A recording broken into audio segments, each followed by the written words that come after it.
My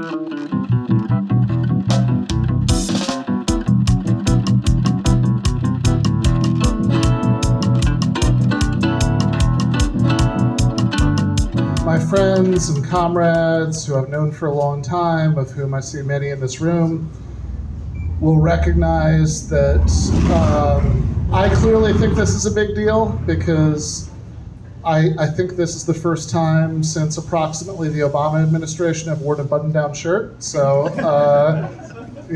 clearly,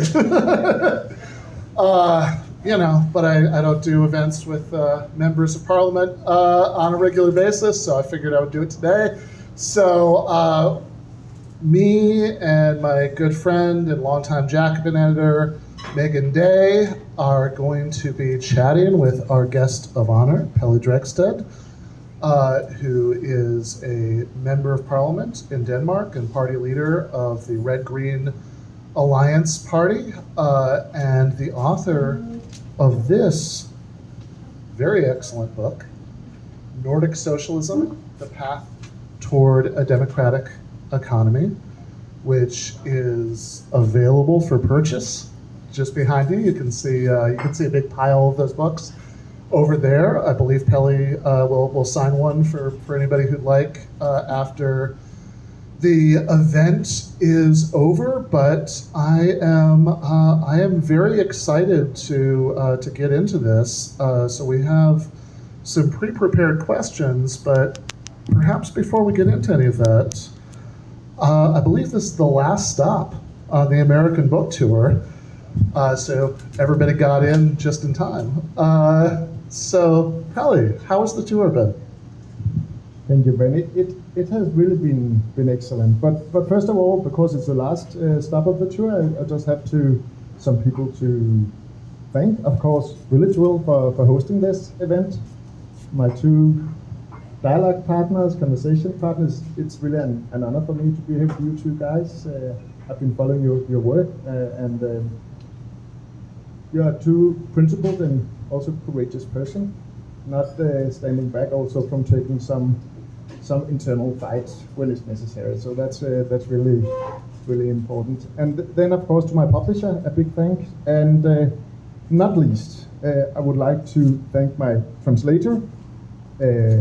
Not only has he made an excellent translation of the book, he also pitched the book for the publisher and prepared and organized this tour to 8 states of the US. So, and then he's also even more a good comrade and a principled socialist. So please give a hand to William Banks. Yeah. So we've been across the states. We started in DC 3 weeks ago, and it has really been a great experience. We have had big crowds coming out. We had 230 people in Seattle some days ago, and the important thing is coming to discuss, socialism, democratic socialism, and it was not kind of the normal usual suspect. It was, all kinds of people so engaged in discussing and trying to imagine for another kind of economy, another kind of society. And that's what I've been kind of experiencing all over, from the taxi driver to the public employee.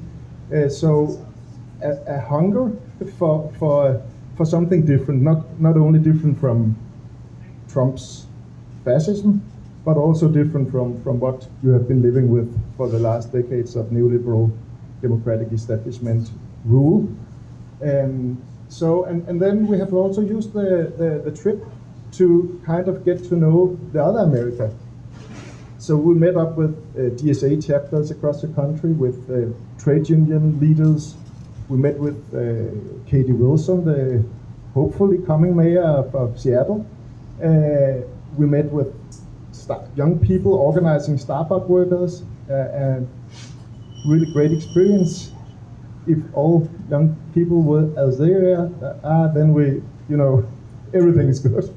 And this has been so important, and I will do all what I can when I return to the Nordics and to Denmark to try to convey this message of another America.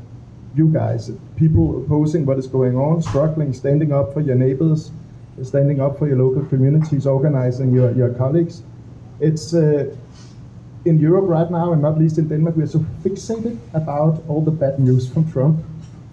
And to be able to carry a message of, hope and a message of this other fighting and struggling America, that is just really hopeful and important. So I'm so excited about this trip, and we have also really expanded the kind of bonds between the Nordic and the American left, because right now we don't have any cooperation at all, almost. So yeah, I'm really excited, and also for being here today, and thank you to all of you for coming.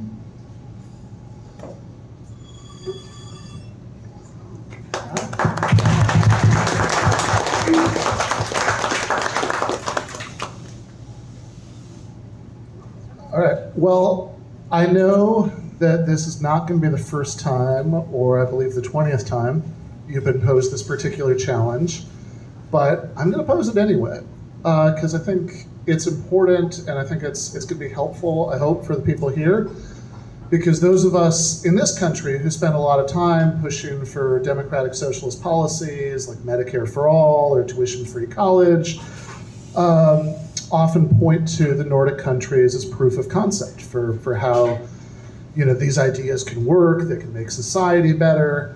And a very, very common pushback that I'm sure everybody in this room has heard at some point is, okay, that's nice for Denmark, but it's not a good analogy because Denmark, Norway, Sweden, Finland, these are small nations. They're very ethnically homogenous. They're very high trust, and this is just nothing like a big diverse place like the United States. So I'd be very curious to hear how you'd address that challenge. Yeah, you're absolutely right. It's kind of the most often heard objection to the ideas that are presented in the book, and my proposal to the American people to kind of go Nordic.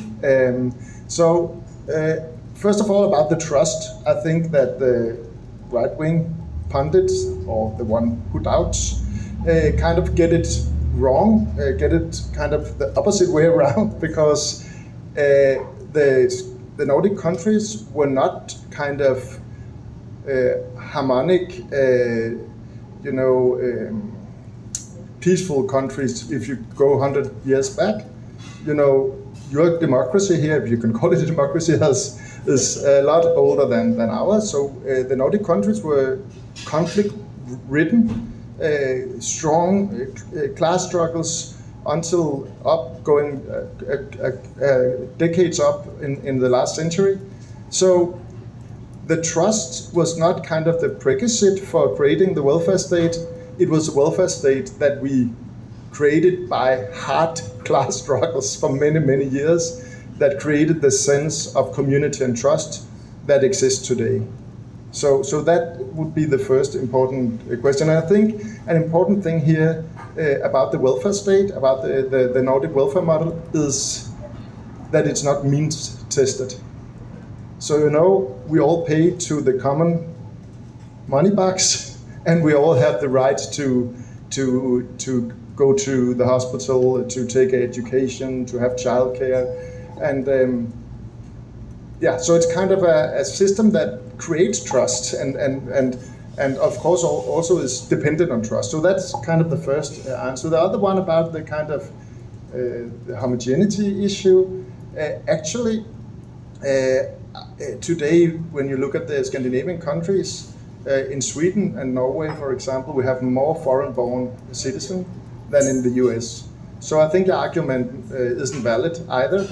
Not to say that, of course, also in our countries, and not least in my country, the forces of the right, and in Denmark even, unfortunately, the Social Democratic Party, will use kind of racial issues to create divisions and to make us kind of fight each other instead of kind of fighting the ones pushing up our rents or our grocery prices. So of course, they have this advantage in more diverse societies, but I think, yeah, exactly by creating this kind of universal and not means-tested welfare, also kind of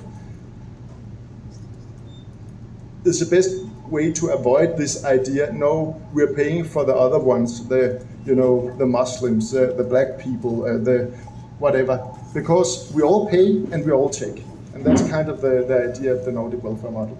So I think you shouldn't be worried about this, and really, I've said this a couple of times. America is the richest country in the world. So, of course, you would be able to create the most advanced welfare society in the world, even more than the Scandinavian countries. It's just a matter of political will. And right now it seems, we had the great primary election result in New York. It seems that a couple of big American cities will be governed by democratic socialists when we reach December. So it seems that the support for ideas of kind of moving towards a more fair society, we could also call it a more socialist economy, is growing in the US. So yeah, you should seize the moment and just go Nordic.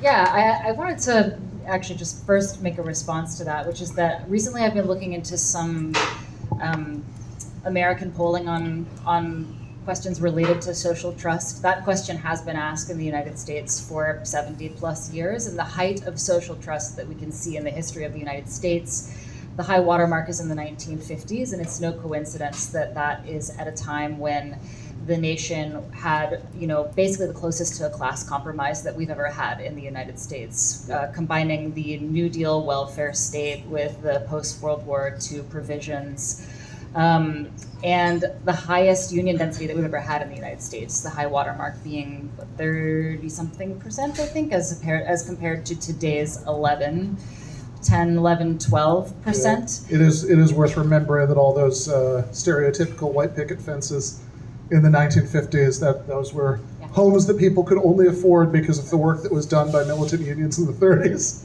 And it's not like social trust created those conditions. We know that it was the other way around. We know that it was the New Deal and the welfare capitalism and the sort of quasi-welfare state coming out of World War II that created those conditions for the high watermark of our own social trust. So that is only to sort of corroborate and like back up the point that you made, where I think that people typically get that the wrong way around. And then another point on that I wanted to add is, I think it's important for us to think about social democracy or socialism as being built not out of desperation, but out of capacity. So it's not like if you're pushed into a corner, then you have the highest chance of building socialism. It's quite the opposite, at least in a lot of canonical socialist thought. You build up your capacity through capitalist technological advancement, and then you use it to build the society that works for everyone. So those are just some remarks in response to some of what you said. And now I'm going to ask you another sort of question to have you respond to maybe a critique from the right. So typically what the right will say is, well, Nordic socialism is not anything like socialism at all because it's such a hybrid system. And in your book, you actually argue for a different way of thinking about socialism, which actually does accommodate more of a hybrid system. So how would you advise us to respond to detractors within our own country who are telling us that there's no use in looking at the Nordic countries for any kind of model because it's not socialism anyway? It's quite funny the way that the right-wing pundits approached it, because you have one group kind of saying, no, that is socialism. For example, when Bernie ran for the first time, actually it was a kind of inspiration in the book, a little detour. We had this Fox News anchor, Trish Regan, I don't know if you remember her. She made, in Denmark at least, a really famous rant about Denmark. So she was saying, about the high taxes, and then she said, and then they not only is education free, they actually pay students to go and to study. And do you know what happened? No one wants to work. Everyone just wants to make cupcake shops. and God, that sounds like such a nightmare. and she ended up saying, "Do you know that? What? That is the reality of socialism." So that was kind of her way of approaching it, and it created quite a stir in Denmark. Actually, there was a senior minister who kind of responded to it, saying, "No, we're not socialists." And then you, of course, have the other group saying, no, it has nothing to do with socialism. But even though if you then suggest to them, then let's do it. No, it's socialism. There's a famous meme about that. So actually, I was kind of, sometimes it's good to have someone from outside looking in to acknowledge things that you maybe don't have acknowledged before. So actually, the discussion in the U.S. about this, about if the Nordics have kind of socialist elements or socialist characteristica, was kind of one of the things prompting me to think harder about that and reaching the conclusion that yes, in fact, the Nordic countries have socialist characteristics. That does not mean that we are socialist countries, far from. We are economies dominated by capitalism. The most of the companies, the most of the banks, the most of the real estate is owned by capitalists. But what I suggest in the book, and I will do it briefly, not to get too much into the theoretical stuff, but the main theoretical suggestion of the book would be that we should stop thinking about socialism and capitalism as a binary system. That kind of pure forms of modes of production have never existed in the real world. So all kind of society, even the US, is a mixture, a hybrid between different ways of organizing production and owning productive assets. So we can choose, as we have done many times in left, just to call everything capitalism. But it creates two problems at least. One, how can we see the difference between the US capitalism and Danish capitalism? Because, they're both capitalist countries, but it's so obvious that in the life of working people, the daily life of working people is so different. And why is that? For example, because we have free access to healthcare, to universal healthcare, childcare, education for free. They even pay us to go to school. So, and therefore, I think to apply another understanding, that is to see that countries or societies or economies can be more or less socialist and more or less capitalist, makes us more able to kind of understand the differences between different countries dominated by capitalism, but also to understand, for example, the difference between Denmark in the 70s, in our kind of height of democratic ownership and socialism, and today after 3 or 4 decades of neoliberal counteroffensive also in the Nordic countries. So that's kind of my proposition, and the good thing about it is that if we call everything capitalism, as we usually do on the left, it is kind of claustrophobic. So if nothing can be outside capitalism, how do we start to make things change?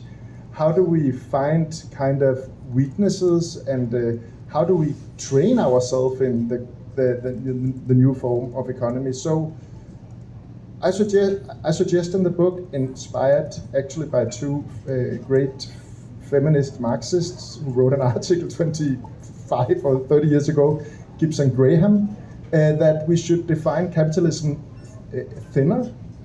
Like capitalism is where exploitation of labor is going on. That is kind of capitalism, because that is the most important feature of capitalism, because it is a relation of exploitation that creates the power of capitalists to rule over us and create what I'm in my book is calling oligarchic power, and I hope we can get back a little bit to that. So to get back to your question, Meagan, my response would be to say, when people say that's not socialism, say no, it's not socialism, but it's more socialism. It's a mixture with more socialism and less capitalism, and that's great for working people. And of course, as a democratic socialist, we want to go further. But putting more socialism into the mix, step by step, is not only a way to get further, it's also a way that on its way kind of by every step creates more freedom, more possibilities, more trust, more security for working people.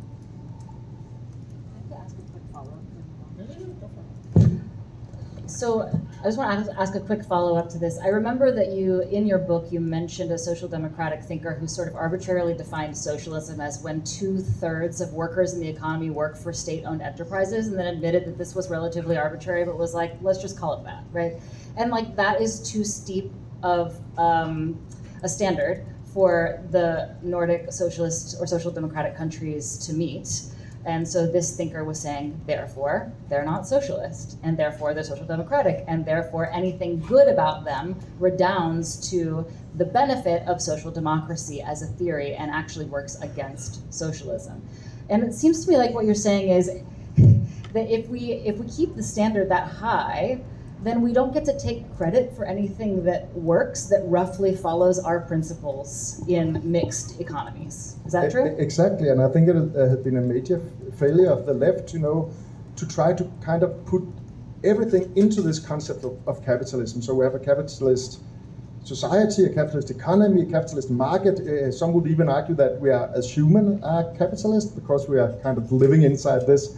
And we kind of describe capitalism as this kind of organic system with its own kind of agency.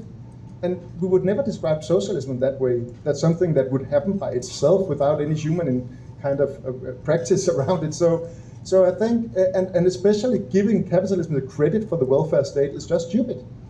Because we have done that on the left, saying, no, that's just kind of the, what do you call it in English? When you kind of educate and prepare the workers to be able to serve capitalism. So it's just, what do you call it? Socialism. Yeah, exactly. But it's stupid because that's kind of, we created the welfare state and democracy in kind of stark opposition from capital. They didn't want the welfare state. They fought against it with all their might. So I think it's so important to understand that welfare, free healthcare, was created by democratic socialists and is a socialist reform because it takes capitalism out of a portion of our economy. So when healthcare is socialized, like in the Nordics, no capitalist is gaining money from this. And that means that we create less power, less oligarchic power, and more democratic power. And that's what kind of all the reforms that I suggest is about. So the main concept idea of my book is that, that we have in our society kind of two sources of power. I would imagine we have more, but two main sources. One is kind of democratic power. That's a power that you delegate when you are voting for national election, local election, but also if you are a member of a co-op, a credit union, a mutual, a local association, a community library, whatever, everywhere where people who take decision have a democratic mandate, and we can kind of take them out if we do not, if we aren't happy with what they are doing. And then we have oligarchic power, and that is a power that don't have that democratic mandate. So what is oligarchic power? It's Bill Ackman, like you wrote in a terrific article, that pours billions or millions at least and millions of dollars into supporting a candidate that could defeat Mamdani. That's oligarchic power. Or the threats from him and other oligarchs in New York of moving out, taking their capital, moving abroad, or at least to another part, I think it's Miami, no? That they are threatening, yeah. So Wall Street South. So that is kind of the definition of oligarchic power. And in any society, in any economy, you have a rivalry between these two sources of power. Right now in the U.S., oligarchic power have been on the rise. In the Nordics, during the last century up till the 70s and the 80s, democratic power was really on the rise. How? By reducing capitalist ownership in broad sectors of the economy, and thereby kind of eroding the power of capital. So what I basically suggest in the book is that we should kind of turn the tide and start to create democratic power through democratic ownership mainly, and decommodification of new sectors of the society, and thereby kind of changing the relationship between oligarchic and democratic power. Yeah, that was great. And I would just add, like ultimately how you're going to use these terms, capitalism, socialism, this is a matter of semantic choice, right? I mean, there's reality, but we carve up reality and describe it using the schemes that make sense to us. And I would just suggest that just on a strategic level, if what you're telling people is that in the last getting close to 200 years of the socialist movement, we've accomplished exactly zero socialism, like that's not a very encouraging message to get people excited about pushing further, right? I mean, this sounds like just a abysmally failed project. Whereas if you say, oh, look at all of the things that socialism has already accomplished, I think people are much more likely to be able to hear, oh wow, just think what we could still get done. Yeah, good point. So, and I think this ties fairly naturally into the next thing I was going to ask you, which is that, one of the elements of your book that was a pleasant surprise to me, we were actually talking about this before the event started, is the amount of time you spent talking about a thinker who I know Meagan and I have both spent a fair amount of time thinking about also, which is the late, sociologist and analytical Marxist thinker, Eroding, Wright, who wrote a lot about the idea of like thinking of capitalism as a kind of ecosystem that we should be trying to erode over time. And I would be very curious to hear you expand a little bit on that and this, some of the influence that Wright has had on your own thinking.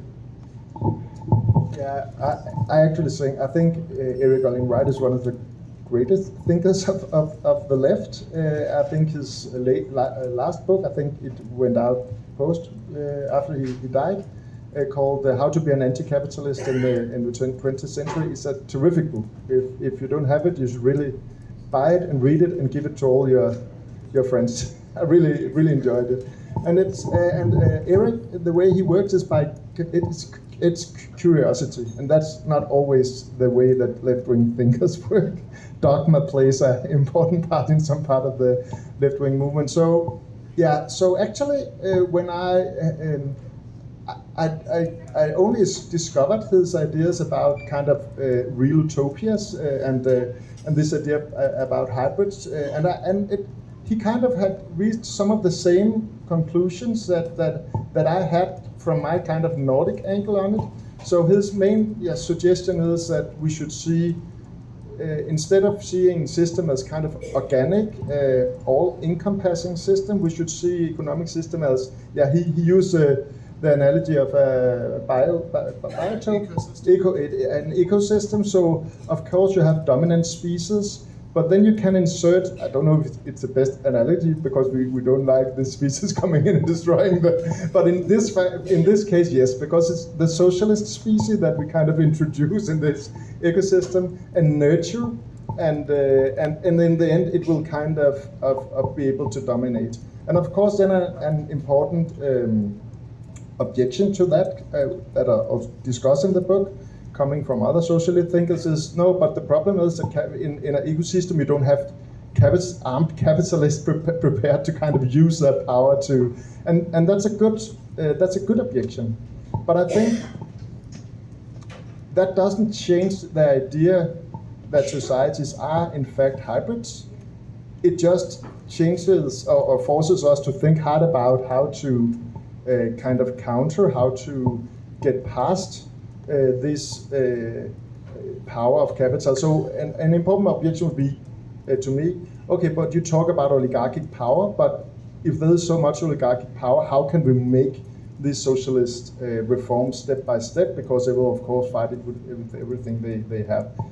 But our experience is that it is possible.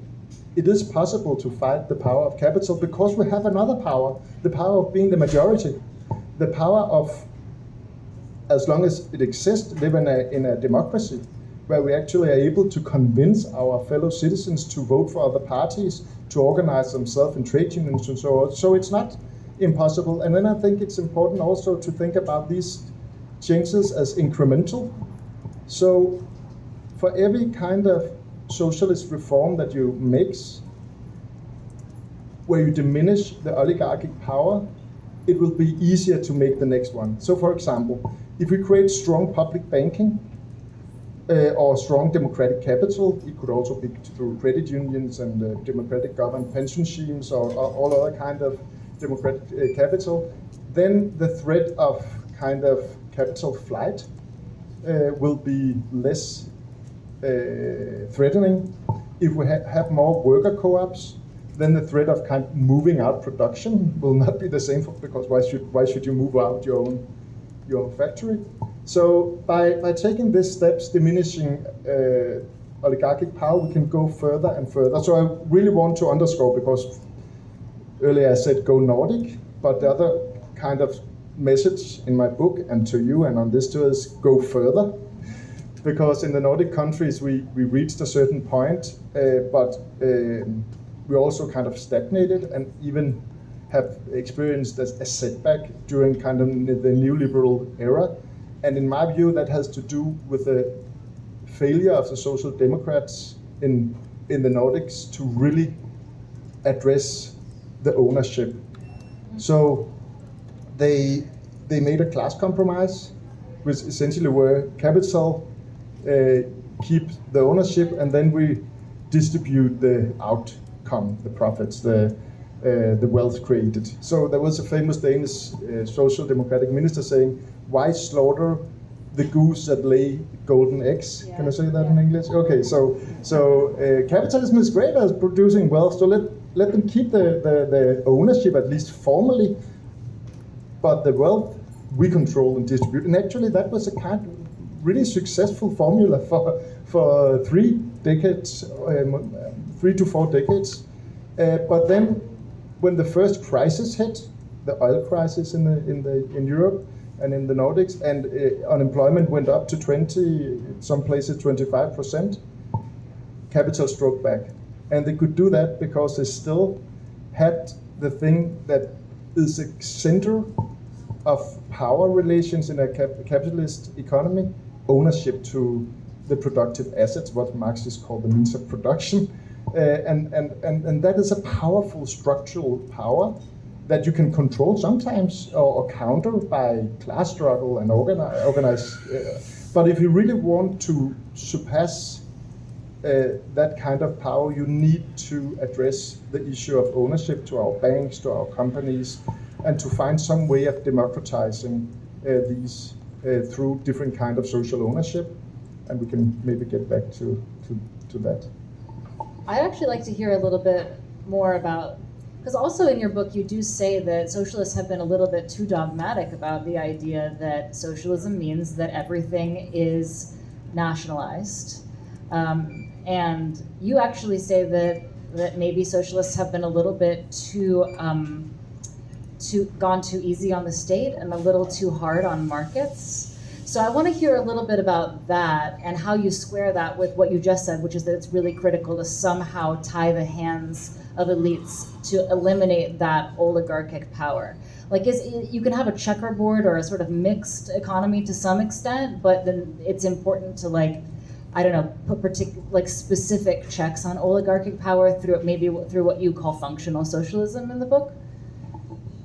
Yeah, of course the end goal would be to abolish oligarchic power. So that means that all ownership to productive assets is in some way democratized or socialized. And you know, that is kind of the core of the socialist idea, that is to expand the democratic principle that we know from elections into from the political sphere and into the economic sphere.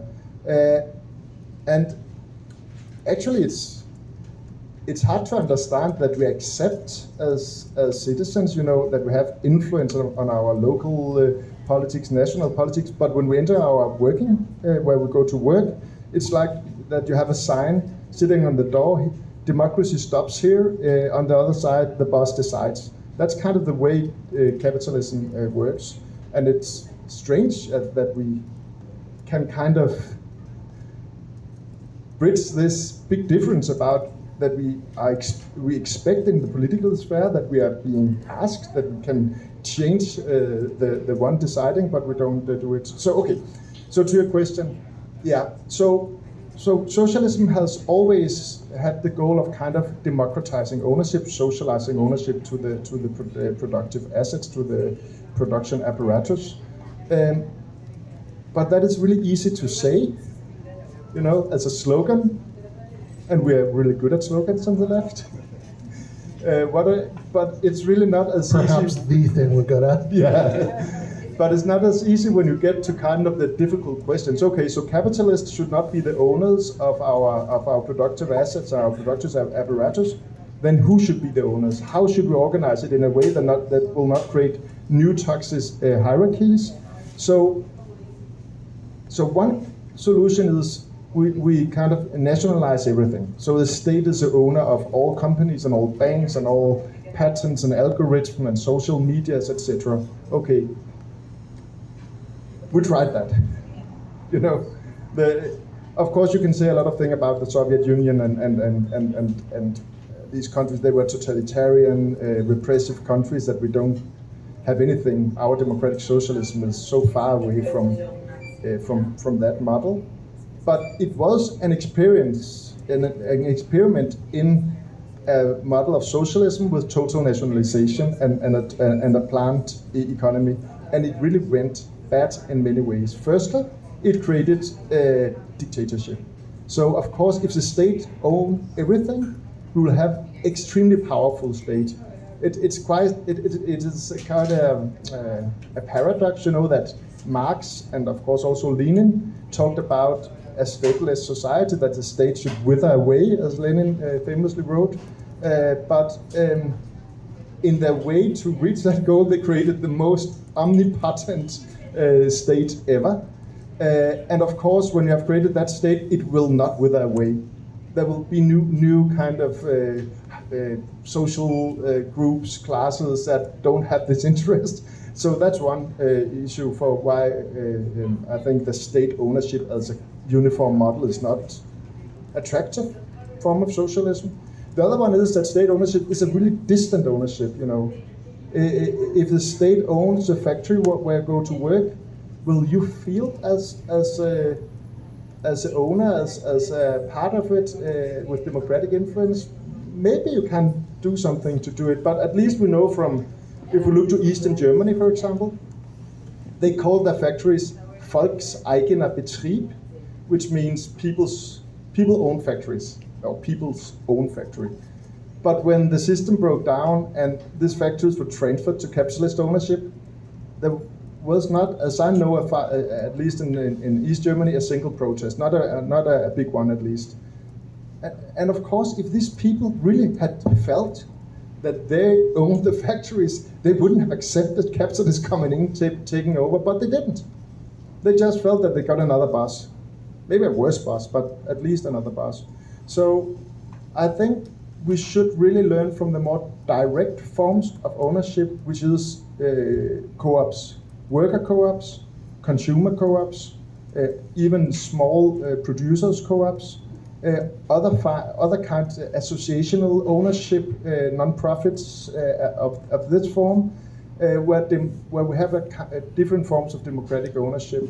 And then, but that doesn't mean that I really think that the state and public ownership should be a lot more than today, also in my country, even though we have quite a lot of public ownership. For example, it's obvious for me that banking, the state should play a crucial role. Utilities, other kind of basic necessities should be the healthcare system, education, and so on and so forth. But I think we really need to be the left have been good at this by, sitting in a basement with smoking a lot of cigarettes and trying to do this blueprint for kind of how should we organize all the economy, and it should be in a really systematic way. But economies are messed up. They are not like that. When capitalism evolved from feudalism, it was not kind of someone doing a blueprint, and then it was a messy process.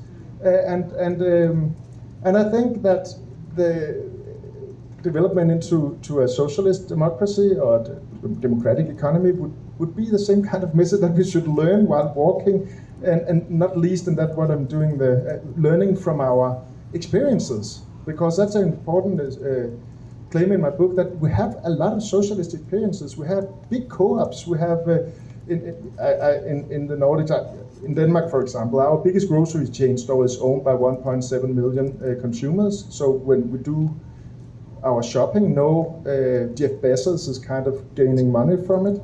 Our utilities are owned by cooperative, heating, electricity, water. 1 in every 5 housing units in Denmark is owned by a national network of cooperatives, non-profits. In our banking sector, we have a strong presence. Our biggest mortgage lender actually in Denmark is owned by its customers. So we do not have to start from scratch. Actually, we have a lot of experiences. And then some people come to me and say, no, but that is not socialism, Pelle. Our grocery store chain is just a grocery store. It's boring, and it's not this kind of honey and milk running in the streets. But then I make the counter question, okay, but if you should organize a national chain of grocery stores in a socialist society, how would that look? And I'm quite sure that they will get more or less to the same system as our grocery store, because it's really democratic. Every store has this democratic governance, and then there's a network, and the main kind of, what do you call it? Yeah, the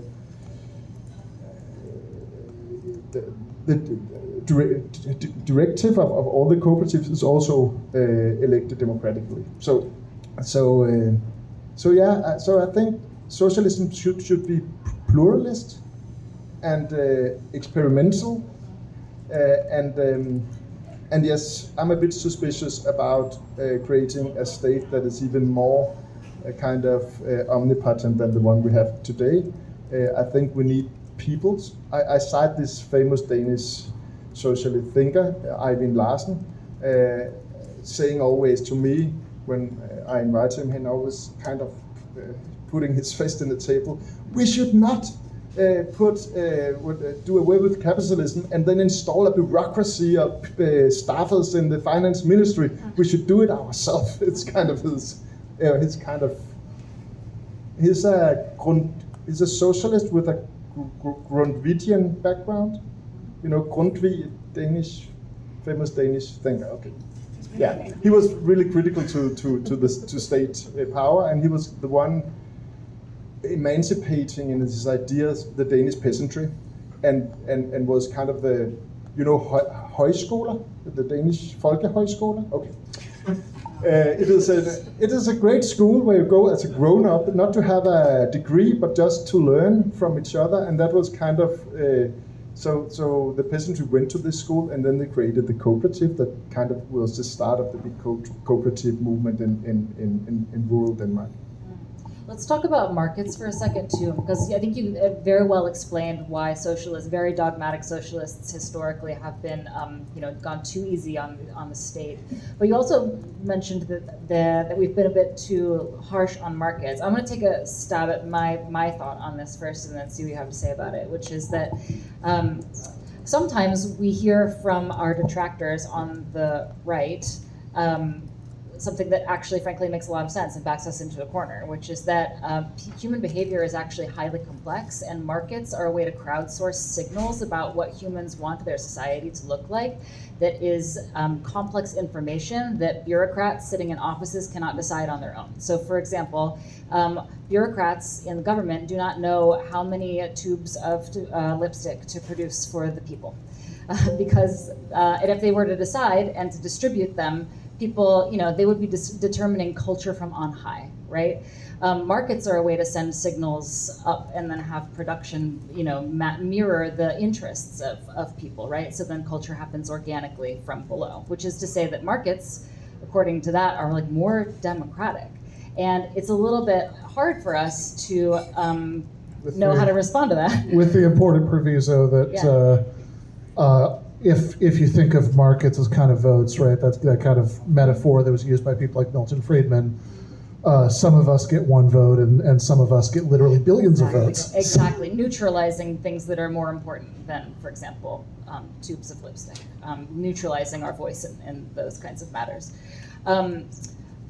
One way to think about it is a kind of like market socialist approach, which I think is actually pretty similar in some way to your orientation, which is that we could nationalize the commanding heights of the economy and eliminate markets up there at the top level, and then make a lot of co-ops and then allow commodity markets to kind of operate down below on the level of like culture and small commodities and things like that. Does that mirror your orientation?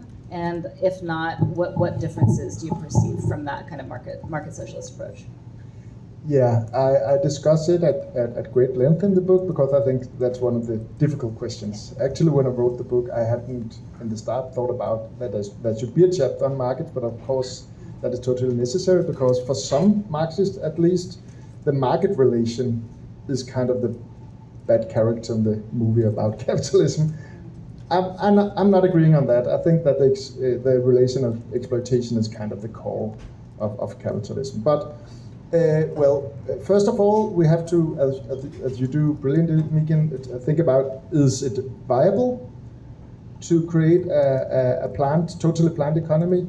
And my answer to that would be no, because it has also been tried. Actually, it was quite effective in a what you call kind of primitive economy like the Soviet Union, when they just have to produce tanks and steel, and it was quite effective. Our friend Bhaskar, in his book The Socialist Manifesto, I'm sure he's getting it from somebody else, but that's where I read it, has the metaphor about how Soviet planning was all thumbs and no fingers, right? It was very, very good at like churning out lots and lots and lots of tractors and tanks very quickly, and thank God for it, or Hitler might have won World War II, but it was very, very bad at producing consumer goods, right? Yeah. And one way, I think, to kind of push what you were saying, right, is like, I think a lot of people on the democratic socialist left, or the more radical parts of it, have often thought, okay, well, the Soviet system was bad because there was no democracy, but we could do we could do like society-wide economic planning with no markets anywhere in sight, and we had democracy and it'd be okay. But I always think like, okay, hold on, just as a thought experiment, I mean, start with the basic way the Soviet economy works, and layer in a free press and multi-party democracy, so whichever party won the election that year got to form a government and appoint the head of the Soviet planning office, Gosplan, right, to formulate the 5-year plan. I'm sure that version of the Soviet Union would be much better than the one that existed historically for many reasons. I mean, if Stalin had to worry about winning Ukraine in the next election, right? I'm sure a lot of the worst horrors wouldn't have happened. But it's not clear to me that the day-to-day frustration of Soviet consumers at the grocery store would have been any different. No, I really think that and it's really interesting to read some of the kind of socialist reform economists who studied the Soviet economy thoroughly, and I use them as an important source in my book, because they didn't want the Soviet Union to evolve into this kind of extreme form of capitalism, oligarchic capitalism as today. They wanted to make a transformation to democratic socialism. So they were not kind of pro-market, but they studied kind of the experiences and concluded that when the economy gets more complex, when we start to produce a lot of consumer goods, then it doesn't function anymore, and it's not effective. And socialists, as I think you wrote recently, Ben, effectiveness is also important to socialists, because we should not overuse neither human resources. We should not work more than we have to. Well, we like to go to holidays and have weekends, and we should not use the natural resources more than we have to. So we need to find an effective way, and it is not just effective. So the first response would be it's not viable. Then comes the next question: is that a problem? And I think that it's kind of both. I think we should. Firstly, I think there's a difference between markets where profit-oriented capitalists fight each other by pushing down wages, and then an economy inhabited by cooperatives and public enterprises competing, but surrounded by systems and laws that kind of controlled and avoided the worst excesses of the market. But I really just an important thing, for example, I think it's necessary to have an effective economy that if there's a shoe factory, but you got to get an idea about how to do these shoes with less workforce and less natural resources. Then it's really important for the economy that you're able to start this new company. And so I think. So my kind of theoretical idea is like the same as for capitalism and socialism, that we should kind of leave this binary idea about either a planned economy or a market economy and try to find the best balance, because markets do damage. If you do a better shoe factory and outcompete my factory, then I lose my job. Okay, so that's an outcome of a competitive economy. But if we have system that make sure that while I'm looking for another job, I have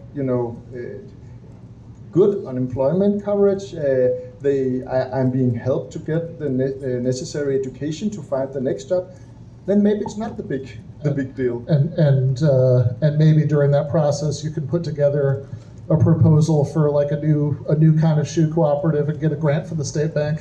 Exactly. So I think what we should do is kind of limiting the markets horizontally and vertically. So horizontal would be decommodifying more sectors of the economy, like we did in the Nordic with healthcare, with education. Decommodification is just an intellectual word for kind of taking things that once were commodities that you have to buy and changing them into social rights. So that's the meaning of decommodification. So we could decommodify other sectors. In my country, for example, dental care is not a part of our universal healthcare system. I would really love to make it. My party succeeded last time. We were part of the governing the governing majority in getting free healthcare for young people, but we're still free dental care. Dental care. Sorry. Yeah. So that is kind of the horizontal, and the other one is the vertical, which is in the sectors where we allow market forces to be, we should really control them, and by law and by kind of legal systems avoid their worst sides by disallowing, forbidding damaging practices from companies, like all kind of reforms who kind of limit what you can do in a competitive market. And one thing that we will, after we're done like cycling through the questions, the pre-planned questions that we have, we definitely will. One thing that pops into my mind is the idea of like accepting that there might be a role for something like markets in an ideal economy, but imagining how they could be benign rather than malignant, and organized for the purpose of elevating human, desires rather than profit-driven. Exactly. And I'd also just kind of say, along the lines of the point earlier, that I think some of what you were saying was kind of pointing in this direction, that there is a sense in which, look, all else being equal, it's better for things to be decommodified than not being decommodified, right? That the more things we have social rights to have, universally, the better, right? But if it's also true that right now, at this stage of human history, in the early 21st century, we don't know how to make the wheels turn in an economy where absolutely everything is decommodified, it would still be good to know if we can nevertheless take away the economic power of the capitalist oligarchs. Yeah, but I think even if I may counter a little bit, in my kind of favorite society, it would not be that important that, you know, the taco shop at the corner is decommodified. Yeah. It's okay for me to buy my taco and choose if I want one with pork or one with nopales, you know. So, carne aside. And I think it comes back to the idea, socialist idea, this uniformity of economy. So, the good thing about viewing economies as hybrids is that it also makes us it set us a little bit free to imagine a society where there can be kind of sectors that are still private ownership, maybe even not democratic governed. I think we should think hard about making it possible for the employees to democratize their workplace. It could be after, you know, when if you created a company, you move out, you sell your company, then the workers should be able to buy it and take over it and democratize it. But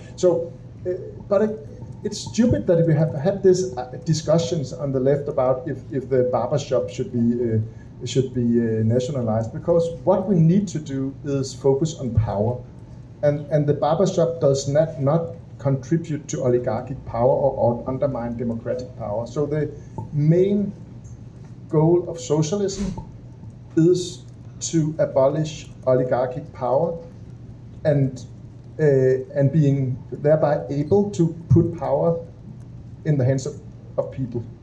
Yeah. And that kind of democratic power is a higher principle than any of the dogmatic kind of principles that socialists tend to associate with themselves. Like, socialists will often take very dogmatic ones, will take as first principles or basic principles, you know, state ownership of everything, decommodification of everything, and so on and so forth. But those should actually be subordinate principles to democracy.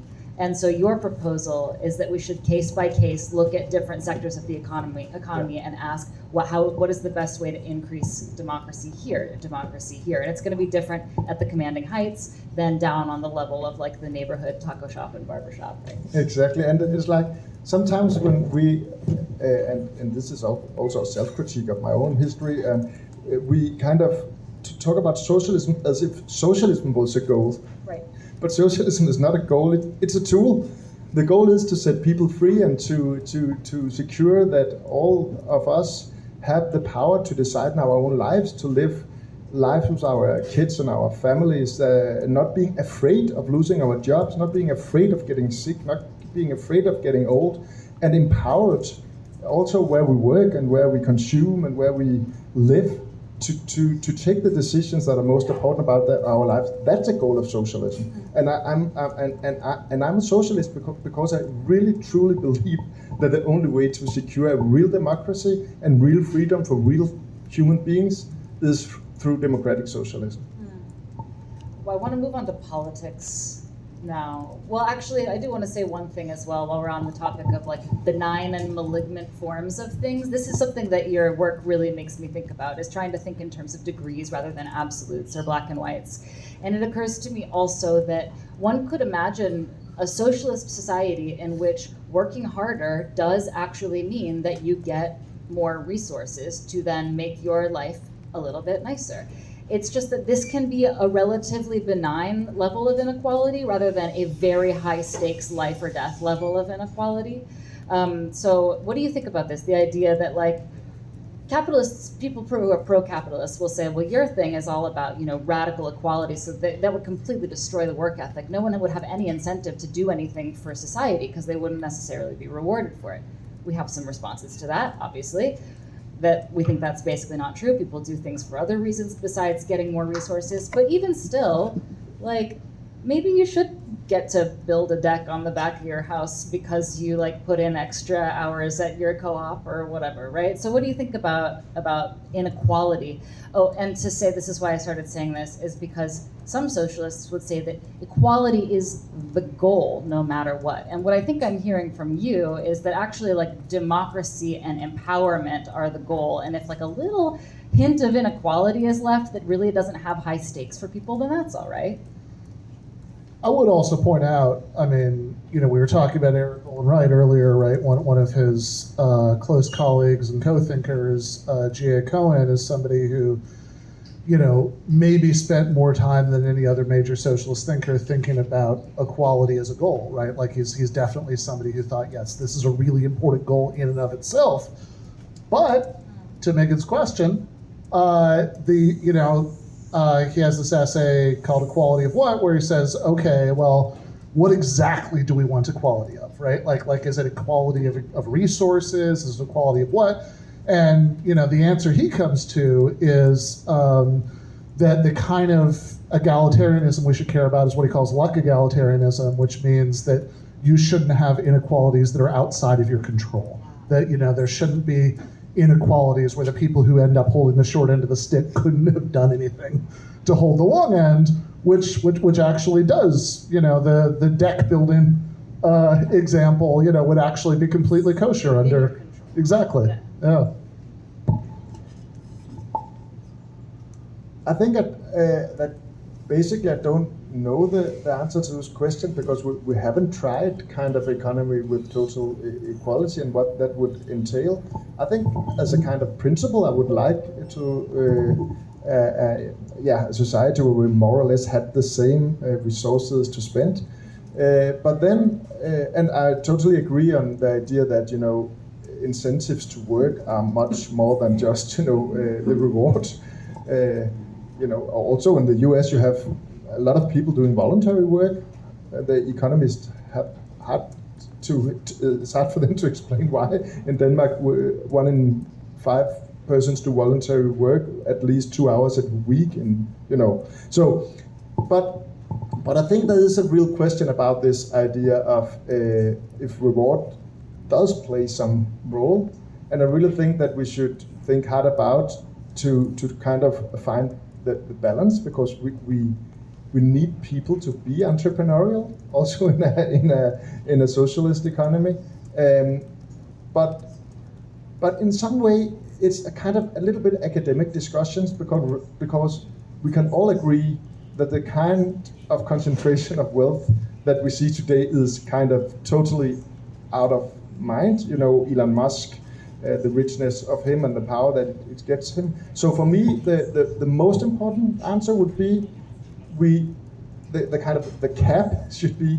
no one can get so rich that they can influence politics by buying politicians or by having a structural power, like by ownership, that they can threaten of moving their billions out of New York if Mamdani wins.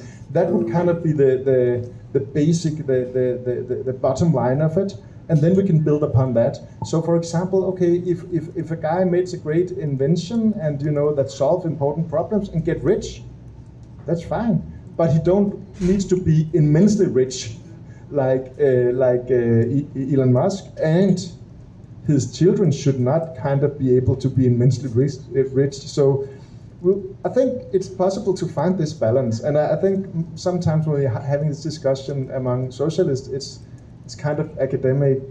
So perhaps we should focus on expropriating the hundreds of billions being held by Elon Musk, and then once we've accomplished that, we can have the more nuanced discussion about luck egalitarianism and exactly what kinds of equality we should care about. But just as importantly, no one should be as rich as Elon Musk. No one should be so poor that they can't have their basic needs met. And these actually both these solutions both require the same thing, which is like an immediate and direct political attack on oligarchic power to, for example, decommodify and universalize things like healthcare and housing, so social media. So that people have basically what they need, and they won't be sort of like punished beyond a threshold that we consider moral. And then at that very process is the same thing that reduces the ability for the richest people to get even richer and hold so much power over society. So this is the political part. It's like how do we get there? Do you know? I think, as I said earlier, that oligarchic power is strong, not least in this country. But I think also that history shows us that it is possible to change. Of course, the Nordic experience, but earlier we're talking about the New Deal as another example that didn't come out of nothing. It was kind of because of a strong labor movement, because of the fear for communism, a lot of historical reasons for it, but it shows us that it is possible to kind of change and to kind of roll back oligarchic power. We have done it before, and we can do it again. What we need is to kind of form the political subjects, as we say on the left, or the political movement, you could say. And I think we have a lot to learn from, for example, Gramscian ideas about forming this historical bloc. So, for example, one thing that I think is important is as socialists, we are really focused on the working class and the labor relation, and we should. But it's quite obvious right now, for example, when we see the campaign also of Soren Mandani, that normal people, working people, is not only kind of clashing their heads against capitalism when they go to work, it's also when they are not able to pay their rents because Blackstone or some other venture capital fund has bought the house and pressed up prices. It is, when they go to their grocery stores. And the important thing about that is that it means that almost a big majority, not just the working class, also the retirees, retired people, also the unemployed people, also the small business people having their own, selling tacos at the street, or whatever a group that is not powerful enough to kind of have the upside of this crazy system, have a personal, subjective advantage of socialism. So what we need to do is kind of find the issues that connects to these diverse groups, and then focus on these issues and show that it is possible to change the life, the daily life of working people. So I think that is kind of the key question. I think what made social democracy so strong in the Nordics through many years was exactly this. They got to power and they showed that politics matter, that they actually, it was a kind of a revolution in people's life, in only 10, 20, 30 years. So it was one generation of workers who had the experience, of moving out of this dark houses without toilets, but also that the working life was just totally changing. And so of course it has huge popular support. And of course when the Social Democrats in the end kind of capitulated to neoliberalism, the workers are leaving these parties and voting for populist far-right parties instead. So I think that is kind of the main strategy to try to, and then when we get to power, and this is important, we should not make the same mistake as the Social Democrats in the Nordic countries and say, let the golden goose, the golden goose mistake. Every time we get to office, locally, regionally, nationally, internationally, in the European Parliament, for example, we should have a razor focus on trying to change relations of ownership. Gotta kill the golden goose and exactly. Slice it up for people to sell at those taco stands. What you just said raised, I think, an important question. One I think I saw came up in your discussion with our friends Bhaskar and Eric in New York, which is that there's been this global phenomenon of class de-alignment, meaning that traditional left parties, in the U.S. you have to grade on a curve, right? So Democrats, but but like actual left parties also, right, around the world that had traditionally working class voting bases, that those bases have eroded, and you've seen the rise of this kind of toxic and often very frightening right-wing pseudo-populism just about everywhere. And one point that's sometimes made when, frankly, people like me and Meagan say, oh, look, the way to stop this, right, is with left-wing populism, that, Bernie would have won, etc., right?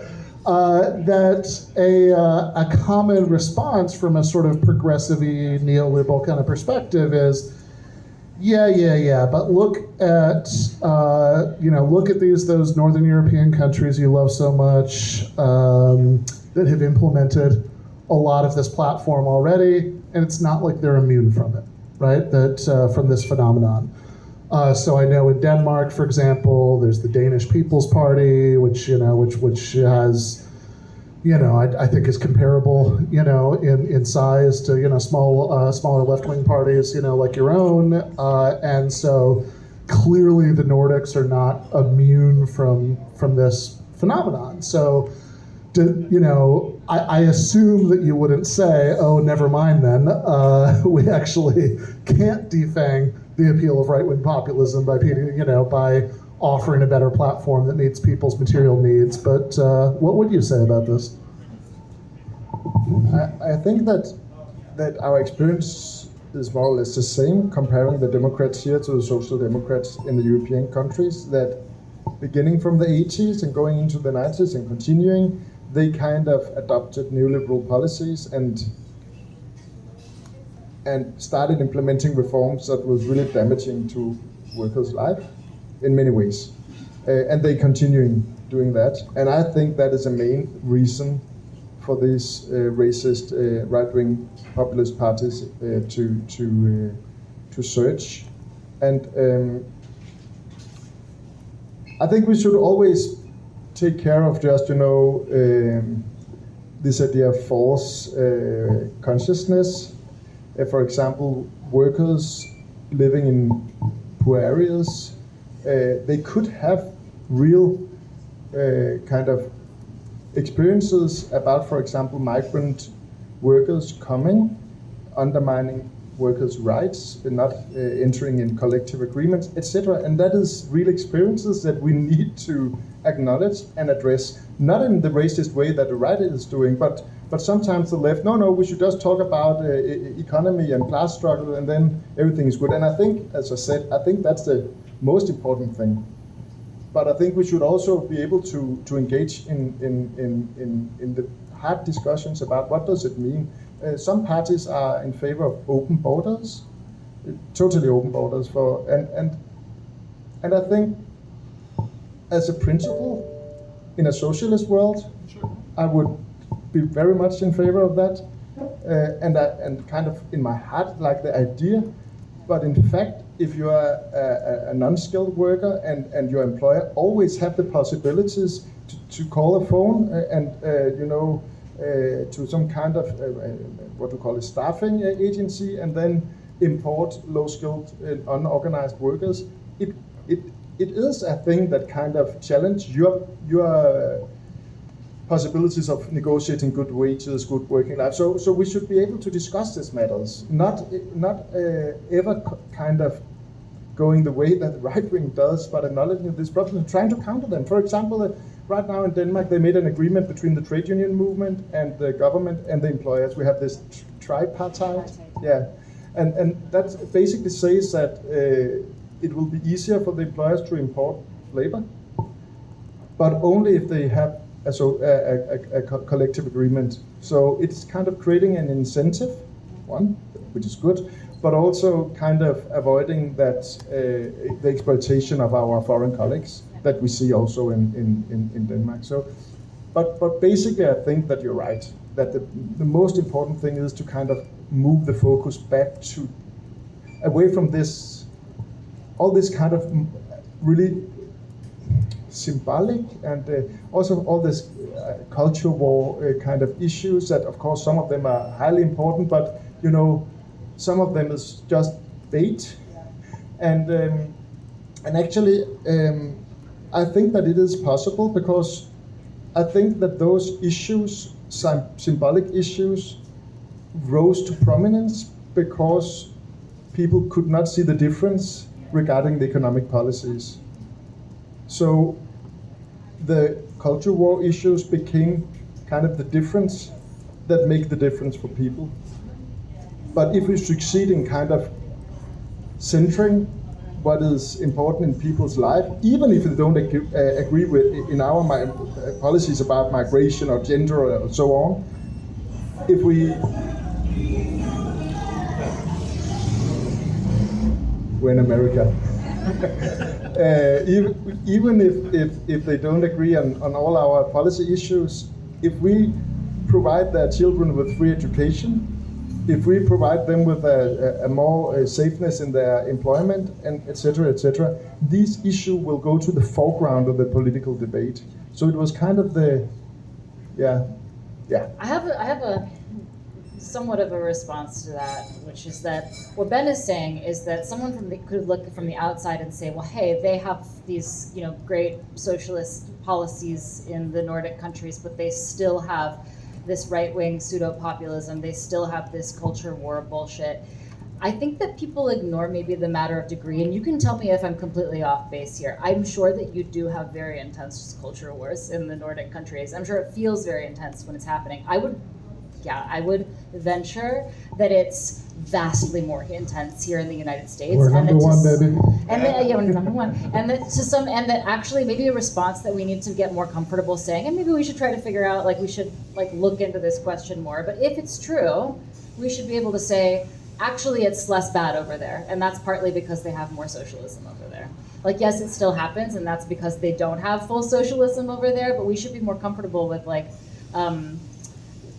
framing things in terms of degrees. Have you experienced in your 8-city tour of the United States, what's your impression of our cultural climate at the moment? Do you agree that it is completely insane and probably more insane than in Denmark? I will say that the ones showing up at my book, the book events, is mostly, I think, people with a kind of progressive orientation. Yes. But when I got to my hotel room and put on Fox News, I'm just, I saw this debate with one guy talking about going to the Mars, I think, and then he made this obviously racist colonial analogy of saying, no, but if these creatures in Mars are less intelligent than humans, then of course it is our right to kind of use them for making the human lives better. And it was so obviously what he was talking about. And it was just, what the 24/7 and hundreds of millions of viewers.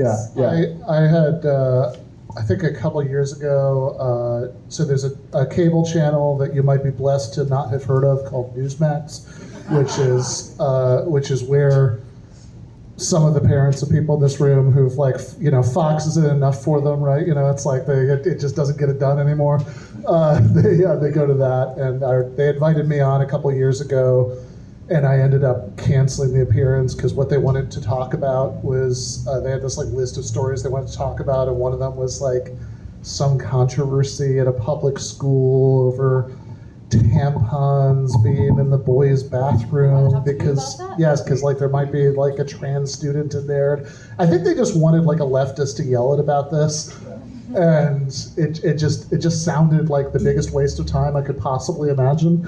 I think we are kind of number one, but I also wonder if part of the answer here is, okay, in countries like Denmark, right, you've accomplished all sorts of things that are still aspirational for us in this country. But when you think about people's level of discontent and how that might be fueled in these those channeled in these bad directions, people aren't, nobody in Denmark, I would assume, right, is thinking, oh, well, sure, I'm doing work, at least I'm doing better than Americans, so that's what matters to me. I won't complain too much, right?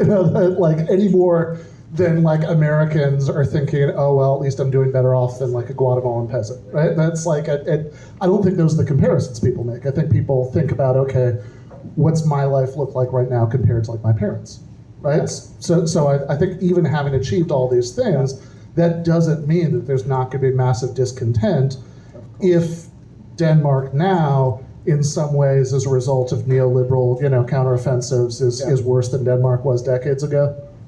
Yeah, the problem is the same as here, that before the majority of the workers thought that their kids would have a brighter future than them. But among the non-skilled workers now, we had a poll recently, a majority do not think that. And of course, that is a total different situation. So I think one big difference from the Nordics to the US is the experience of having a welfare state. So not even our libertarianist party, we have one of these, unfortunately, are suggesting taking away universal healthcare. They can't because, and that's a good thing about decommodification, and especially non-mean tested welfare, is that it's so difficult to roll back. So as I told in the last election cycle, we got this free dental care for young people, and of course the right were against it when we did it. But now they formed the government with social democrats and right-wing parties, and they had not touched it because they don't dare to touch it. So I think that's an important point. About the culture war, there is some kind of export of these ideas to our countries. We, as you know, Bannon is trying to form this fascist international, so it goes from country to country. We have these big conferences in Spain, in Hungary, where they kind of invite all the leaders of the populist right and they organize. And we should really learn from that.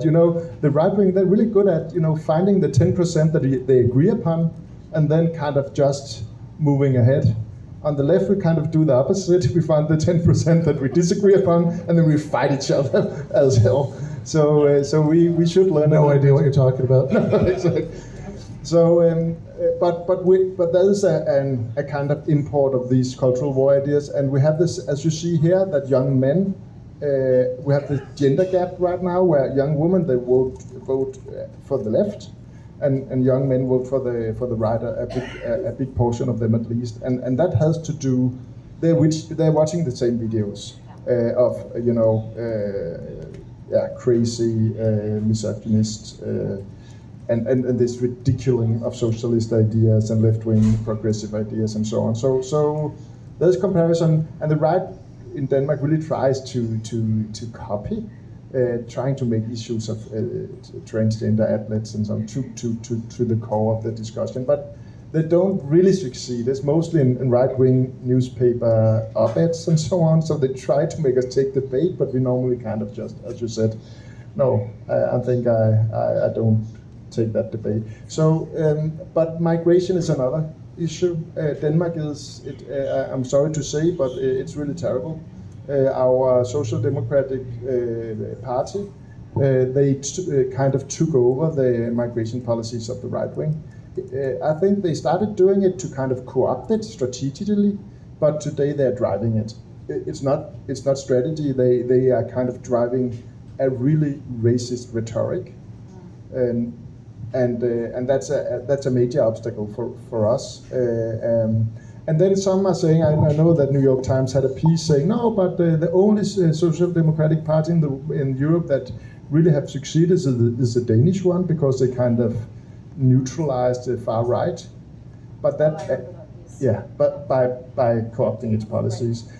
But that is really not true, because if you look to Norway and Sweden, for example, I look at the latest poll in Norway, the Social Democrats are polling around 28, and the left is polling around 18, the parties to the left of the Social Democrats. And that's way beyond the Danish Social Democrats. They're polling around 20 to 22, and the same goes for the Swedish Social Democrats that haven't introduced this kind of racist policy. So you shouldn't listen to the New York Times this time either. I mean, in general, I would argue.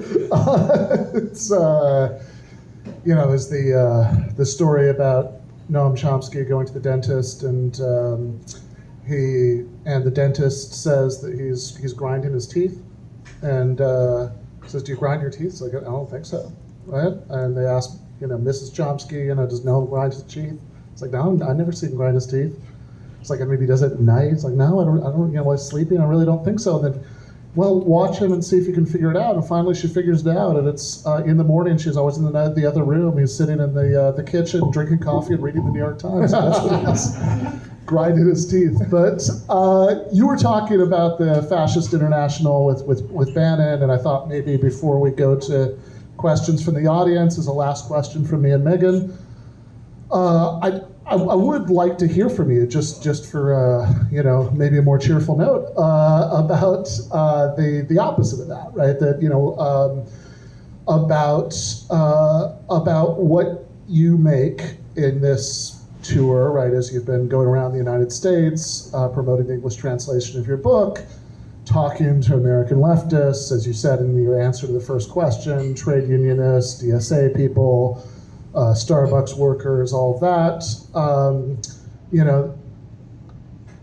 Is there anything in the American situation right now that actually gives you hope of the potential for momentum in the right direction here?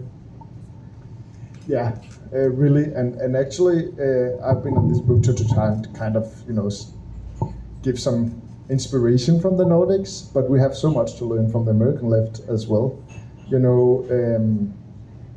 I think because a lot of we have a long history of having strong left-wing parties. We're in parliament, having a lot of resources, and the same goes for our trade unions. You were talking about the trade union density or percent of organization. We have, I think, about 80%. Among, for example, childcare workers, I heard that here it was about 2%. We have 95%. I went to the Congress, so it's really different. But then the trade unions, they're more institutions than they are movements, because you get lazy, and you have a lot of money, and you employ well-paid staffers, and these staffers are sitting in an office instead of going to their fellow workers. I'm painting it a little bit bleak now, because there are trade unions in Denmark doing a really great job, and they are beginning to learn a little bit. So your kind of experiences of organizing, being with the people, canvassing, building local community. It's like when I go around, like everyone is kind of, I meet is organized in the local community. You have this. I think it really is impressive. I heard about I think it was yesterday where the LA schools opened for the first day after the elections, and the UTLA, they organized they were present at every school in the district, and they were kind of doing ICE patrols around the school. Incredible. And they were kind of standing with signs saying, everyone is welcome, abolish ICE, like the teachers was standing, and for me that is just incredible, And the other experience was with this young people organizing Starbucks workers. They were kind of, we met them in a basement in Seattle, 5-6 young people in their 20s that had been engaged for 4-5 years in organizing Starbucks, and this history about, they started 4 years ago with no shop organized against this giant employer. Now they have 900 shops organized in 4 years, and have, I think, 14,000 members, growing with 2 members every day. And it was just young kids doing this work, and they had been so sacrificed so much.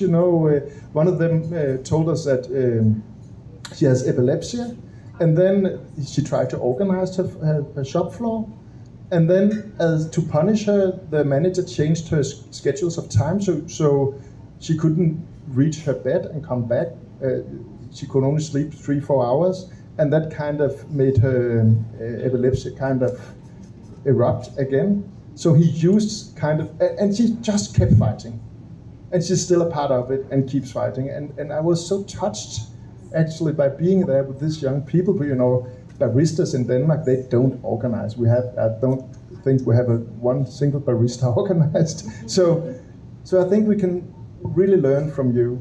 What is a little bit more concerning, of course, is the absence of a strong left-wing party, or at least a strong left-wing organization.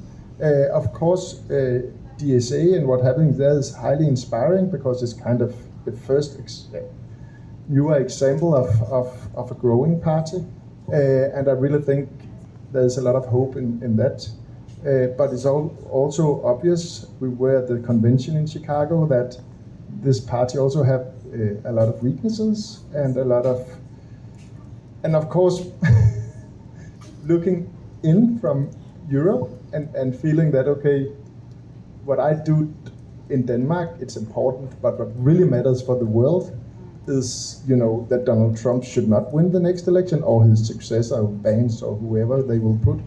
And the only force able to stop this, it will not be kind of the Democrat establishment. It needs to be progressive left-wing Americans. So this feeling that you just have to get your shit together and create this movement and stop fighting about silly intellectual discussion and just kind of get together and fight and win, even if you had to make compromises. And that's kind of the feeling. But you should have grabbed the mic in the middle of the convention in Chicago and made this speech to the USA. Yeah, I would have loved to. Well, I don't know if I had survived though. Well, on the subject of Chicago and the left getting its shit together, I'm going to exercise supreme self-discipline by not saying any of what I'm thinking, and instead, let's go to questions from the audience. Yeah. Okay. So I think maybe we should take a few at a time. I'm going to kind of go around the room. So that's 1, 2, 3. So if I pointed at you, that's 1, 2, 3, and you can stand up and ask your question if you'd like. I think everyone can hear you. It's a small group. Yeah. I agree with you theoretically on what we need to do, but knowing the attitude of most Americans, which is definitely negative when you talk about socialism, they don't know the difference between socialism and communism, number one, which they can't do. They think it's the same thing. And even if you tell them the difference, their minds are closed. They've been so programmed against it. I know because I was a teacher. And in the education programs that we've had over the years, we did not talk fairly about those two kinds of political systems. The kids have been programmed to think it's horrible.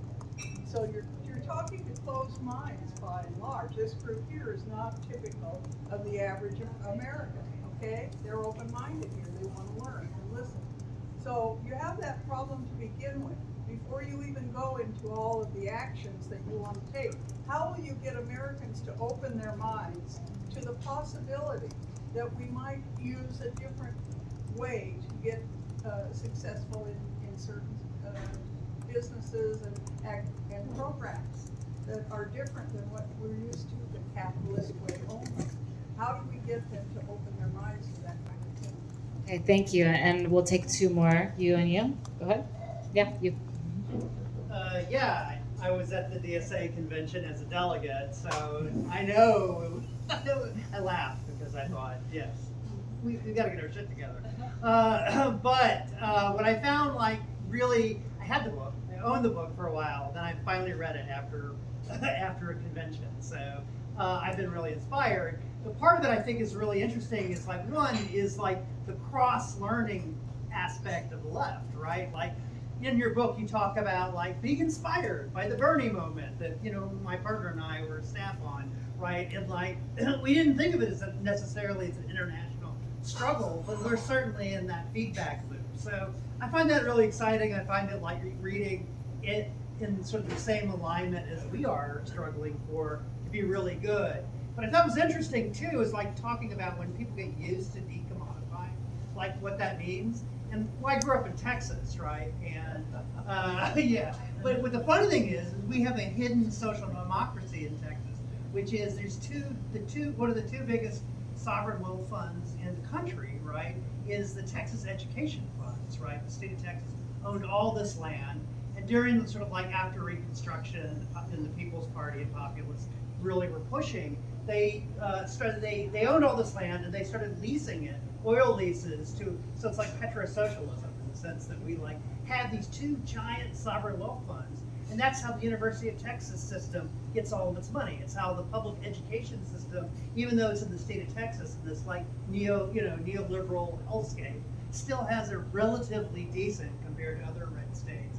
Education system is because we got used to like the fact that we have this multi-billion-dollar like sovereign wealth fund that comes from public ownership of public land, and so like people are used to that, and they're not going to go back. And there's been attempts to privatize that fund and privatize Texas schools, but there's a sort of rock, thanks to like being a high watermark of struggle. So I find that interesting, and I feel like what are the ways that we continue to win public ownership and win the high watermarks of public goods in our society, right? Like we've been trying, and I think of course beating Trump is the big one, and ICE too, but it's like, what are the other forms? How can we keep moving in that direction? Okay, you have just volunteered to write a Jacobin article. See me afterward. I know you, man. Yeah, I know. I've written one. All right, you. So I definitely speak for myself when I get caught up in these big geopolitical issues that I feel that I have no control of as an individual in society, often doom scrolling about these things. And I know that we kind of hold out till these big midterm or presidential elections hoping for some kind of shift in the social narrative, but I would like to hear more about what we can do as individuals in our society every day. Like we mentioned earlier about how like community banks can do so much good in our local community to create more social change. And also you were speaking about how our markets, our capitalistic society is kind of like a true indicator of what our social interests are. Like most of us in this room have 401ks. A lot of us pick just the retirement date that we tend to give up work, but a lot of us don't know what those are actually invested in. Some of the most high returns come from weapon companies that are sending weapons to the Middle East that are destroying Palestine right now. How much of us actually have a knowledge of what we're invested in? Because so much of where we're putting our money has influence on our society today. Okay, let's have responses to those three, and then we'll take, I think, maybe three from this side of the room as well afterward. Go for it. Okay, and if you have a contribution, of course, also. Okay, about the word socialism. Actually, for me, it's not that important what word we use. When I wrote the book, I was actually thinking about should I just call it economic democracy or a cooperative economy. But then I wrote the book in the years after the Bernie campaign and the Corbyn experience, and it was a little bit stupid to kind of leave the word when after decades of kind of miscreditation, it gained traction. And if you look at the polls also among Americans, the popularity of socialism and socialist idea is just going up among young people now. And there's this famous poll showing that that socialism is more popular than capitalism among young Americans. And I think we have just seen, the Mamdani campaign, where he in just half a year he went from 2% to a clear support, and that was despite a campaign attacking him for being a socialist. We saw the same with Bernie. We're seeing the same with Omar Fateh in Chicago and with Katie Wilson in Seattle. So I think things are changing, but of course we should maybe sometimes as socialists be better at distinguishing between analysis and agitation. So not that I'm at all inspired by the Leninist or the Russian, but by the Bolsheviks, but they didn't go to the workers talking about socialism. They went to the workers talking about bread and peace. That was their slogans. And it's a little bit about free childcare, grocery stores by the kind of campaigns that we're doing today. So socialism, but socialism is just the word that describes the idea of taking democracy to the next step from the political sphere into our economic sphere and into our working lives. It's kind of the word that describes it, but it's up to the American left to decide if it's good or bad to kind of centering this word or not. I cannot judge that. So, great intervention. There's a great book, Thomas Hanna, who wrote this, I think he's American or about state ownership in the U.S. And that's lots of examples of different form of democratic ownership. You have the Texas Sovereign Fund, you have the Tennessee Valley Authority, you have the Alaska Permanent Fund, which is, in my view, is one of the most interesting things. I describe it in the book because, you know, they have got natural resources, the profit from them has gone into this fund, and then they pay out a dividend to every Alaskan citizen every year, and it's growing. And it has been kind of crucial, actually, in lowering poverty in Alaska. And it's a kind of slow socializing of capital that I really find interesting. I discussed it at length in the book, what I call fund socialism. So that's a lot. And I really think that, for example, discussing socialism with conservative people from Texas, you should say, but you have socialism. This is a socialist way of organizing ownership of land. So, yeah. I think it's really important to learn from this. And that maybe brings me to the next question about what can we do. I think that a lot of the people I meet in this tour is doing exactly the right thing. They organize, they stand up for their neighbors, for their communities, for their colleagues, and the young Starbucks workers, their feeling was that right now, because of Trump, people are starting also to organize in trade unions because they can, you know, they can't, as you said, they can't control what Trump is thinking tomorrow or saying yesterday because, you know, it's totally confusing. But at the local level, they can do a difference. They can change their own working life with their colleagues. So, and then I think an important issue in my book is, of course, find these small places where capitalist power is being challenged by other kinds of ownership. And it's not the idea of the political consumer. I think it's okay that we think about what we consume, for example, not buying Israeli goods and that kind of stuff. But I think it's even more important to try to locate, for example, if you're in a corporate bank, leave it for a credit union. Go to the credit union General Assembly in order to secure that your investment is not being used to buy Israeli goods or damage workers' life or whatever it could be. Support your local consumer co-op if you have one. If you don't have, start one, a grocery store owned by the neighborhood and without any profit, and so on and so forth. We can do a lot of small things, and it's not that I'm saying that these small practices alone can lead to socialism, but I think they are an important ingredient in order to learn and to have experience. But of course, we want to move towards democratic socialism.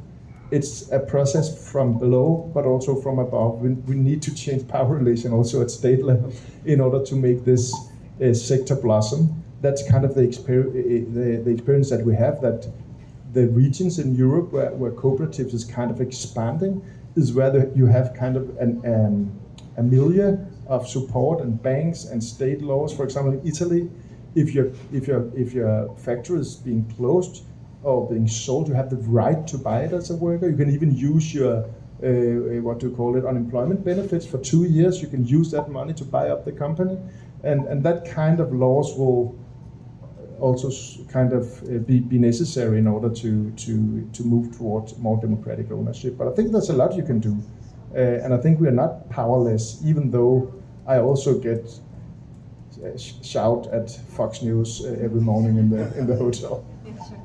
We only have about 5 minutes here, but I would like to hear if people on this side of the room have any questions. So go ahead and stand up, and we'll see what we can get through. You first, yeah, go for it.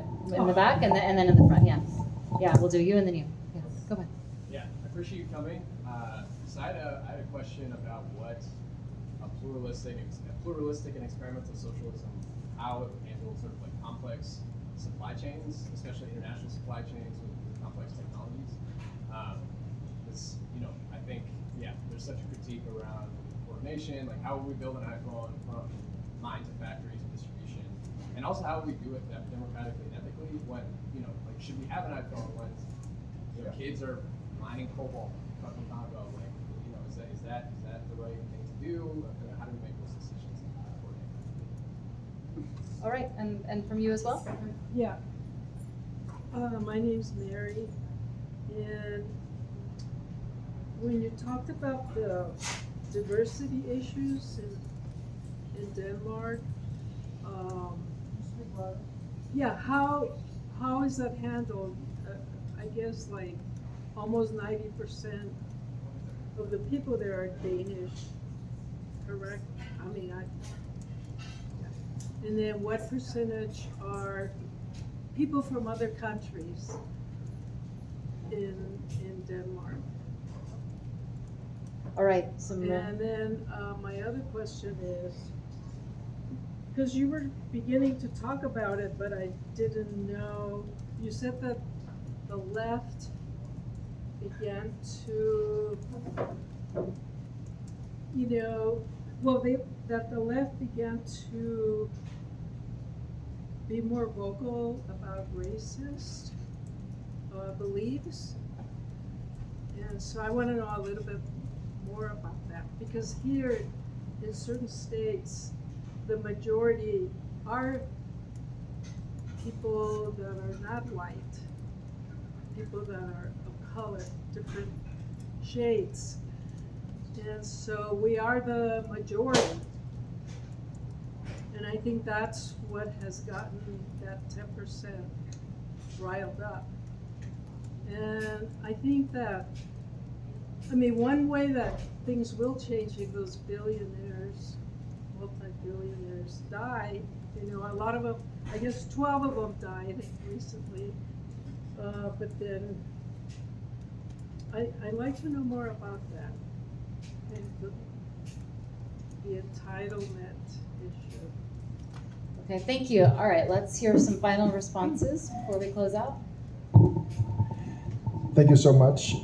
About the kind of, I think your question is about how would these ideas that I suggest, would they kind of also solve the problem of unfair trade relations, the global north, kind of the extraction of wealth from the global south? And I think that's really an important issue. My book does not go deep into it. And I think, so the question could be posed like this. Okay, so if we succeeded in Denmark or the US in making a democratic economy, so workers, consumers, public ownership of all major industry, the productive apparatus, would that kind of change the unfair trade relations to the global south? I think not by itself, but I think, so we have to find additional answers to that, not least supporting workers and in the global south to get rid of their own capitalists and thereby. But I think at least that if we got this kind of society without oligarchic power, where power rested with the people and with workers, I'm quite sure that when we made the next trade deal in the Socialist World Trade Organization, we would, we wouldn't have oligarchic power lobbying to kind of get access to the markets of the global south, or engaging all kind of vicious trade relations. So I think it could change some of what we call the unequal change. But it's really a good question, and I'm not, I think we have to think that part deeper. At least I don't have all answers to it. So what I do in the book is, it is of course a little bit of an abstraction, because the reforms that I suggest is on a national level, and even more, you could say that at least as a little country like Denmark, it would be impossible to carry through some of the reforms that I suggest, like the fund socialist idea of kind of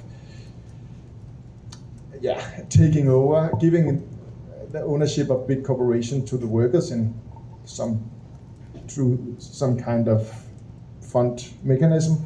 I can't go into the details, but of course that would be impossible to do in one single country, at least a small country. I think the US is another question. I think I don't have any good things to say about Donald Trump, but in some way he showed that politics actually can do a difference. After you had your central bank director saying, no, it doesn't matter who gets elected, capital decides. Trump actually showed that if you get executive power, you can use it and you can change power relation. I think really that I don't think that the democratic establishment will learn from it, but I think we should learn from it, or you should learn from it. Yeah. Can I just quickly interject something? Because part of the question was about the exploitation of the global South, but part of the question was about about handling complex supply chains such that you'd end up with things like iPhones, right? To the extent that those are things we like and we want to have, and we want to make sure that socialism doesn't mean we all have to go back to landlines or something, right? And I would just do one quick recommendation. So the only TED Talk that I ever have or ever will recommend is Mariana Mazzucato, who wrote a book called The Entrepreneurial State. Yeah. And in hers, she'll hold up a smartphone and say, look, let's go through all the things that make this smart, right? The touchscreen technology, the global positioning system, the internet itself. The exploitation-based sector of the economy didn't do any of these things, right? It figured out how to monetize them, but every single one of those was developed in one form or another in the public sector, in the Department of Defense and public university labs, in National Science Foundation grants, et cetera, right? So I would say there is a very real sense in which public ownership already gave us iPhones. There's one final question over here if you want to. No, I mean, it's already been asked. Yeah. And then if you want to lead that into the sort of the final word of the evening. Yeah. Okay. Yeah. Okay. Thank you so much. I think it's really hard for me to go into kind of the discussion about race in the U.S. because it's so different from Europe or at least Denmark because of historical matters. But Denmark is also a diverse country. We have a big influx of migrant workers during the 60s and the 70s, and a lot of refugees also. And right now we have an enormous influx of other Europeans with diverse background because right now we have a booming economy, and people come to work and to enjoy our welfare system because it's a good place to go and have your kids because you have 12 months of paid parental leave and you have all these other great advantages. So we are diverse, and of course, as I said earlier, they're using that to try to divide the working class. And I think what we should do, and I think that's kind of universal, is to focus on the issues that bridge these differences without never, of course, forgetting the different positions that we also inside the working class have between us, race, gender, sexual orientation, and so on and so forth. But I think it's really important to remember that if you're a transgender person or a black person, of course that's an important part of your identity and of your grievances, of course. But you also is a worker in the most cases. You're also people renting your house from an international capital fund. You're also a person that needs to do the grocery stores when the prices go crazy. So I think it's important if we want to win, and we need to win right now because fascism is marching. It's not for fun anymore. It had never been, but right now it's just so extremely serious. We need to focus, like Soran did, on the issues that bridge the differences and that kind of do damage to majorities, but of course without never forgetting the particular positions and problems of minorities. So it's a constant balance that we need to strike. So that would be kind of my answer to your question. And to conclude, I think, thank you all for coming. First of all, it was the last visit of my book tour, and it's been really a pleasure to be here with you. I think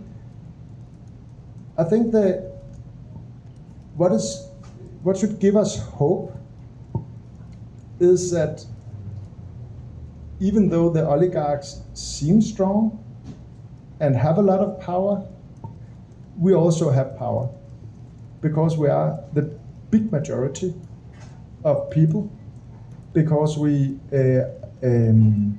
have until now at least have a democracy that we can use, and sometimes people feel disempowered.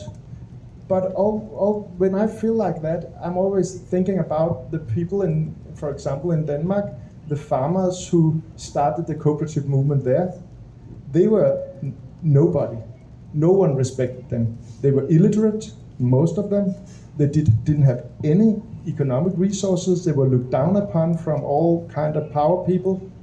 And in 10, 20, 30 years, they succeeded in taking over the entire rural economy and transfer it from private, undemocratic ownership to cooperative ownership, with themselves getting the gains of their work. And I think today, we have resources, we are educated, we have experiences, and of course we'll be able to move forward.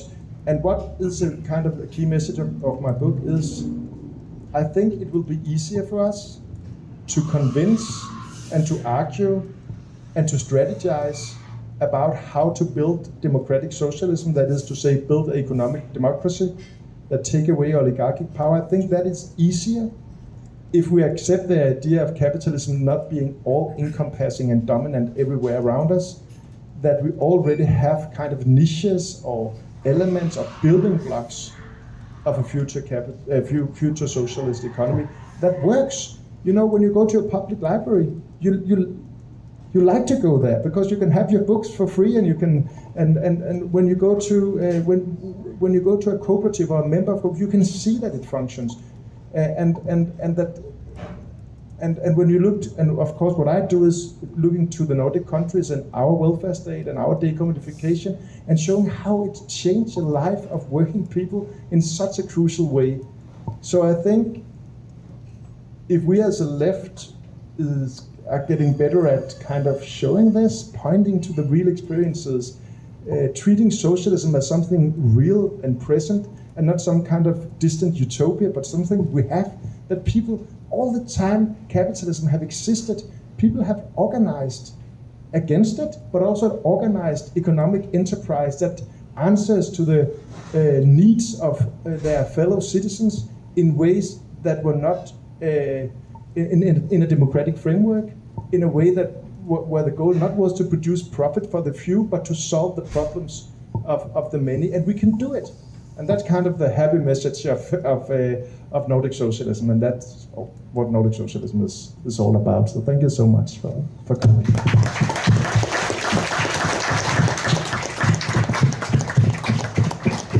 Thank you, everyone. Buy the man's book.